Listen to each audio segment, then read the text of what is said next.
fact. If I ever come across you, bum, I'm knocking you dead spark out. I ain't a YouTuber or a man half your size. I am him. The man. You're a classless loser. I broke Jake's jaw. And his teeth look a bit removed as well. Yeah, his teeth have come out of place. But credit to him, he done well. But I told him what was going to happen. I wish that I could have knocked him out at the start. But as we saw tonight, Jake has spirit. After Anthony Joshua delivered a commanding 6th-round knockout against Jake Paul, longtime rival Tyson Fury didn't hold back.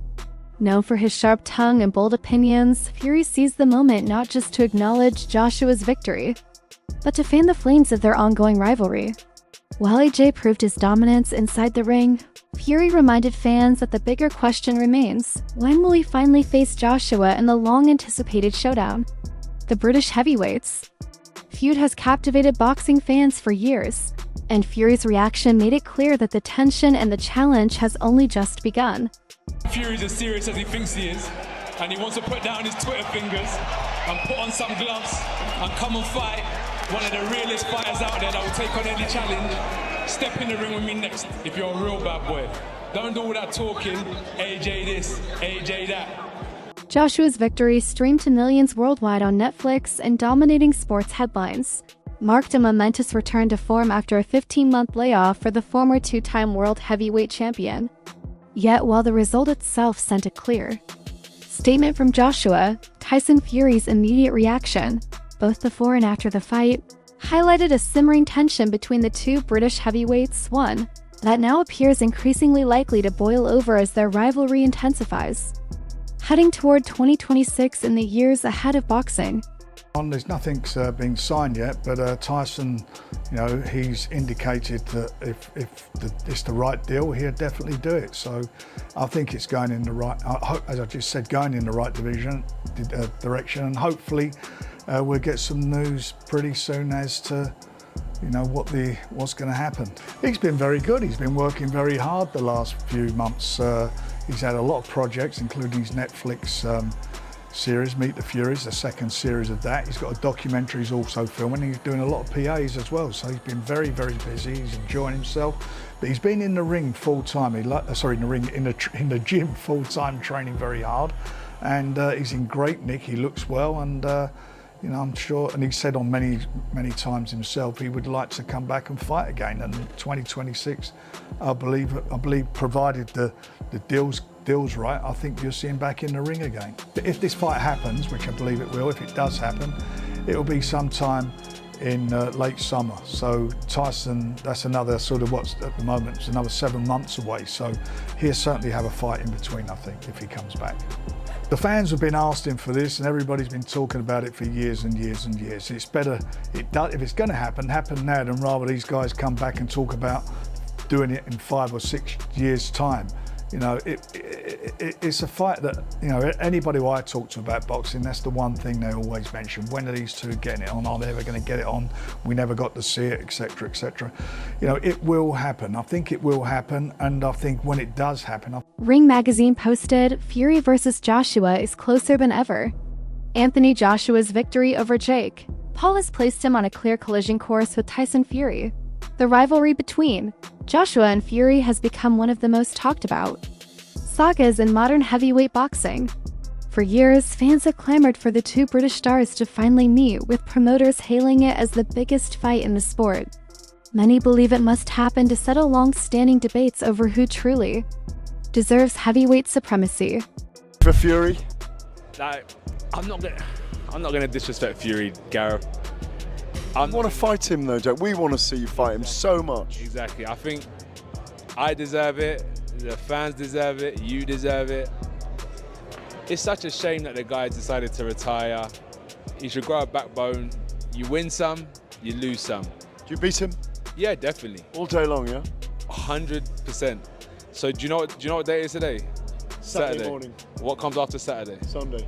Many within the boxing community were left dissatisfied with how the Anthony Joshua versus Jake Paul fight played out. Although Joshua ultimately secured victory with a 6th-round knockout, critics argued the bout never felt like a truly competitive sporting contest. Paul spent much of the early rounds circling the ring, clinching, and avoiding meaningful exchanges instead of engaging in sustained defense. This cautious approach frustrated spectators, prompting boos from sections of the crowd. Online fans were equally vocal, with many labeling the matchup a spectacle rather than serious boxing and questioning its legitimacy as a professional contest. Show online. When this is such a bad look overall for the sweet science, the sport of boxing, which, cannot get out of its way anyway on a regular basis. What we saw in there, I don't think anyone ultimately looks good.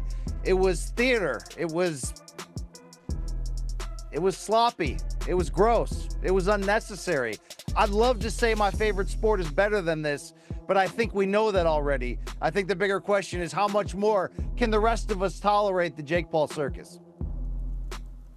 What was so deflating about this is even though we, in a sense, got the outcome that most people tuning into this fight were here for, which was to see Jake Paul get knocked out, it was the worst version of a Jake Paul knockout loss that we could have asked for. There isn't some sort of highlight reel moments like the Ngannou knockout where Anthony Joshua Joshua openly admitted that his performance wasn't perfect, saying he needed to do better, and that both he and his coach expected more from the early rounds. AJ explained that Paul's evasive movement and scrappy tactics made him difficult to pin down at first.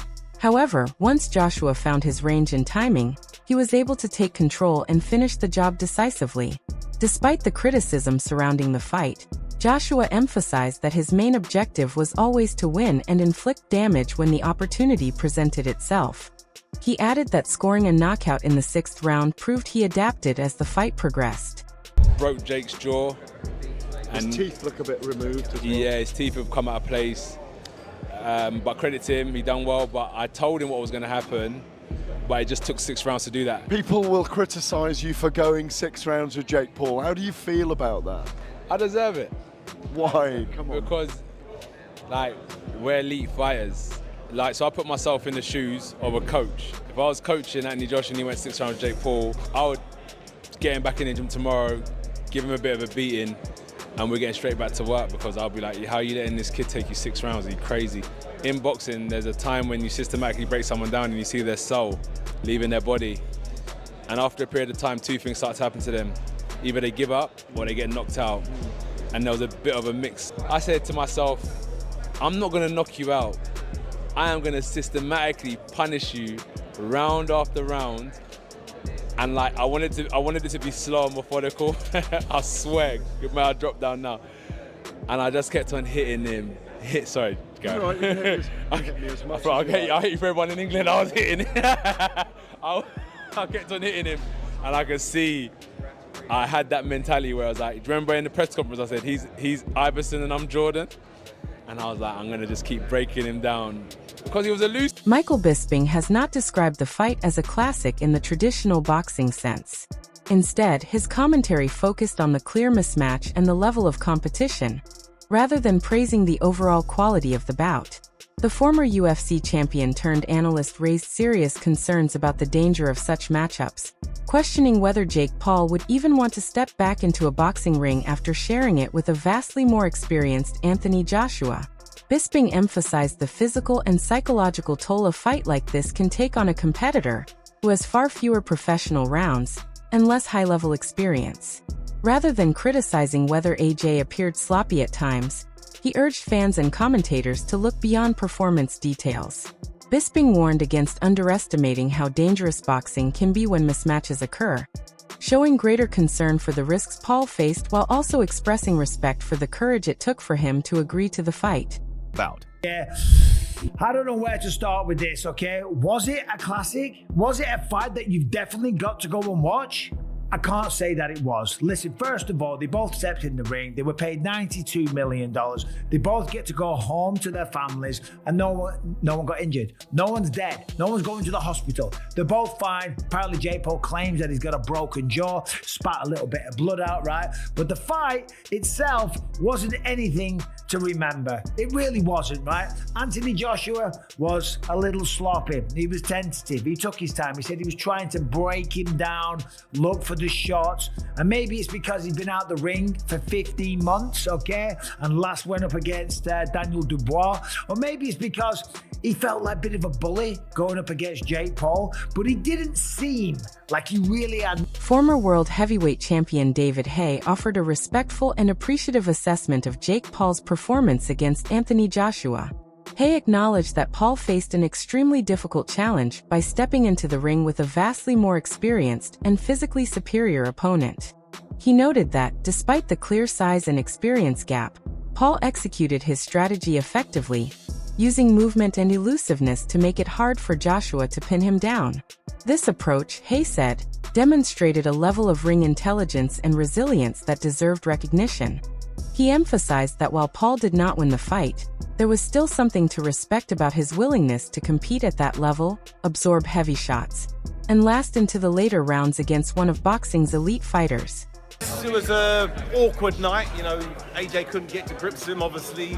Jake had a really good game plan, moving his feet, lateral movement, slipping and sliding. Obviously been practicing that a lot in sparring. And you got to give him credit, he came out there and gave it a good go. Took his licks like a man, didn't complain. You know, fighting a much bigger, more established, world-class fighter. So that's usually, what happened what was always going to happen. You know, a lot of people thought he would only last 1 round, 2 rounds, but you know, you got to give Jake credit. You know, he went out there and had a solid game plan and was implementing it at times, was landing shots and was avoiding getting hit with the big shots. You know, but there's a reason we have weight categories in boxing, and I'd say he sticks with, you know, the cruiserweight division where the guys are the same size as him, because that, you know, without having the schooling, the many years, I was able to give away 100 pounds in weight because I've been boxing since I was 10. I was an international amateur and world champion at cruiserweight. That's why I was able to do the big jump and use the tactics that he used to win the heavyweight championship. But you know, credit to him, nothing but respect for Jake Paul for putting on such an event and putting himself in harm's way. I would imagine some people back home for you are going to say, man, AJ should have gotten out of there in 2 rounds. No, anyone who understands boxing knows it's very difficult to close the range on someone who doesn't want to hold his feet. And is AJ supposed to just run around swinging and missing? No, he's supposed to wait for the right opportunity, which he did. And once the opportunity presented himself, he landed and the fight was over.